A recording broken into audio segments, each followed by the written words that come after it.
స్టేడియంలో ఎమ్మెల్యేలు ఎమ్మెల్సీల ఆట విడుపు కార్యక్రమానికి ఎమ్మెల్సీ రవీంద్రనాథ్ గారు వచ్చారు. ఆయన అడిగి తెలుసుకుందాం. సార్ ఎలా అనిపిస్తుంది సార్?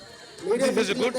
ఈ ట్రెడిషన్ అనేది మంచిదే, ఎందుకంటే బడ్జెట్ సమావేశాల్లో మెంబర్స్ ఎక్కువగా చాలా స్ట్రాంగ్గా మాట్లాడుకుంటారు, సమ్టైమ్స్ హార్ష్గా మాట్లాడుకుంటారు, ఒకసారి కొంచెం వాళ్ళకి యాంగర్ అవుతుంది.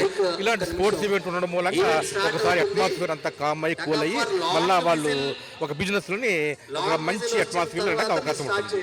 ముఖ్యంగా మీరు ఎలా పార్టిసిపేట్ చేయబోతున్నారు? ఏ గేమ్స్ ఆడబోతున్నారు? నేను ఒక రన్నింగ్, ఒకటి కబడ్డీ, షటిల్, ఒక 4-5 గేమ్స్లో పార్టిసిపేట్ చేస్తున్నాను, just to encourage the public everything. ఇలాంటి ఫిజికల్ యాక్టివిటీస్ కండక్ట్ చేయడం ఎలా అనిపిస్తుంది? ఇది చాలా మంచి సంప్రదాయమే, ఎప్పటి నుంచో ఉన్న సంప్రదాయం ఇది. ఇలాంటిది ఎప్పుడు ఉండాలి, కంటిన్యూ అవుతూ ఉండాలి. సో ముఖ్యంగా చూసారు కదా, ఫిజికల్ యాక్టివిటీస్ పెట్టడం వల్ల వారికి కూడా కొంచెం ఊరట కలిగింది. క్రీడల మీద ప్రజలకు కూడా ఒక క్రీడలకు ఉన్న ప్రాధాన్యత కూడా తెలుస్తుందని రవీంద్రనాథ్ చెప్పడం జరిగింది. అదేవిధంగా ఇటువంటి ఎమ్మెల్యే ఎమ్మెల్సీ స్పోర్టీస్ జరగడం వల్ల వాళ్ళకి కూడా ఉపయోగకరంగా ఉంటుందని కూడా చెప్పడం జరిగింది. ఇది ఇక్కడ పరిస్థితి. వీడియో జర్నలిస్ట్ పవన్ తో బిందు, YK News. Please subscribe to YK TV network. Please subscribe to YK TV. Please watch YK News. Don't forget to subscribe YK News channel.